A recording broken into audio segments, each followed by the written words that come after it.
અમુક સમયે બાળકને રડવા દેવું જોઈએ. હા, અમુક સમયે આ વિજ્ઞાન કહે છે કે જે બાળક રડે ને, જેટલું બાળક રડતું રડતું મોટું થાય ને એટલું નીડર બનતું હોય છે.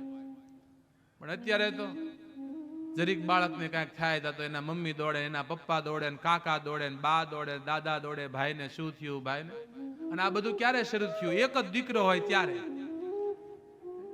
નહીતર 4-5 હતા ત્યારે તો એ ગમે એટલા રોતા હોય ને તો ન્યા તારા બાપે હું દાટી હતી લે, ઊભા તો ન કરે, પાછું સાંભળવાનું.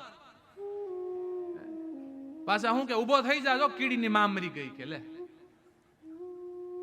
એ ધૂળમાં રમીને મોટા થયા ને એટલે આ બધા આપણે આ નીડર બન્યા છે.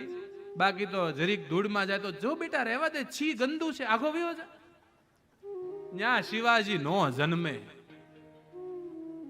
ન્યા મહારાણા પ્રતાપ નો જન્મે. બાળક જીદ કરે ને, ક્યારેક રડે ને તો બધી જીદ પૂરી નહીં કરતા, નહીતર તમારું બાળક નિર્માલ્ય બની જશે. અમુક જીદ બરાબર છે પણ કાયમ બાળકની દરેક જીદ પૂરી નહીં કર્યા કરો. રડવા દો તો જ એ જીવનમાં ઘડાશે. એને પોતાની જાતે ઊભું થવા દો ને.